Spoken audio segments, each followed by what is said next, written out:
South ఆఫ్రికాతో రెండో టీ20లో team India సరికొత్త ఉత్సాహంతో బరిలో దిగబోతోంది. ఇప్పటికే సూర్యకుమార్ యాదవ్ సేన తొలి మ్యాచ్లో విజయం సాధించింది. ప్రస్తుతం సిరీస్లో 1-0 ఆధిక్యంలో ఉంది. అదే జోరు కొనసాగిస్తే ముల్లాన్పూర్లో టీమిండియాకు తిరుగుండదనే అంచనాలున్నాయి. అయితే టీ20 వరల్డ్ కప్ కు ముందు తుది జట్టుపై అంచనాకు రావడంపైనే భారత్ ఫోకస్ చేయబోతోంది. తొలి మ్యాచ్లో టాప్ ఆర్డర్ విఫలమైన టీమిండియా మెరుగైన ప్రదర్శనే చేసింది. హార్దిక్ పాండ్యా బ్యాట్ తో మెరిపించడం భారత జట్టుకు కలిసొచ్చింది. కానీ టాప్ 3 బ్యాటర్స్ త్వరగా పెవిలియన్ చేరడం టీమిండియాను టెన్షన్ పెట్టింది. రెండో మ్యాచ్ లో అయినా టాప్ 3 ప్లేయర్లు దంచికొట్టాలని టీమ్ మేనేజ్మెంట్ కోరుకుంటోంది. తుది జట్టులో పెద్దగా మార్పులు చేసే అవకాశాలైతే కనిపించడం లేదు. ఓపెనర్ గా అభిషేక్ శర్మ దూకుడు మీదే ఉన్నాడు. కొంతకాలంగా నిలకడగానే పరుగులు సాధిస్తున్నాడు. కటక్ లో మాత్రం ఎక్కువసేపు క్రీజ్ లో ఉండలేకపోయాడు. 12 బంతుల్లో 17 పరుగులు చేశాక పెవిలియన్ చేరాడు. ముల్లాన్పూర్ లో అభిషేక్ రఫ్ఫాడిస్తే సౌత్ ఆఫ్రికా బౌలర్లకు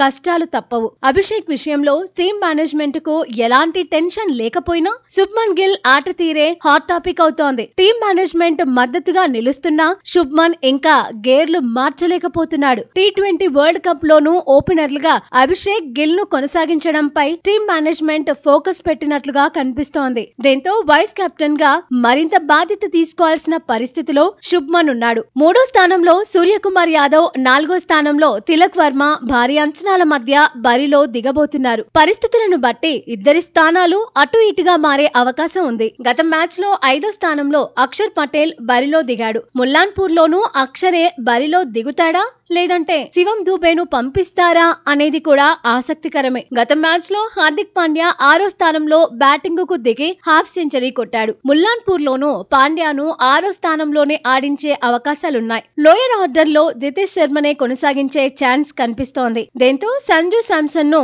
మరోసారి బెంచ్ కు పరిమితం కాక తప్పదనే చర్చ జరుగుతోంది. కుల్దీప్ యాదవ్ ను కూడా జట్టులోకి తీసుకునే పరిస్థితులు కనిపించడం లేదు. కుల్దీప్ ను జట్టులోకి తీసుకోవాలంటే హర్షదీప్ కు తప్పించాల్సి ఉంటుంది. కానీ హర్షదీప్ అద్భుతమైన ఫామ్ లో ఉన్నాడు. దీంతో టీమ్ మేనేజ్మెంట్ రిస్క్ చేయకపోవచ్చు. స్పెషలిస్ట్ స్పిన్నర్ గా వరుణ్ చక్రవర్తి బరిలో దిగడం ఖాయమే. ఫస్ట్ చాయిస్ పేసర్ గా భారీ అంచనాల మధ్య బుమ్రా బౌలింగ్ భారాన్ని మోయబోతున్నాడు. సౌత్ ఆఫ్రికాతో టీ20లో ఆడుతున్న జట్టునే టీ20 వరల్డ్ కప్ లోనూ కొనసాగించే అవకాశం ఉందని మాజీలు అంచనా వేస్తున్నారు.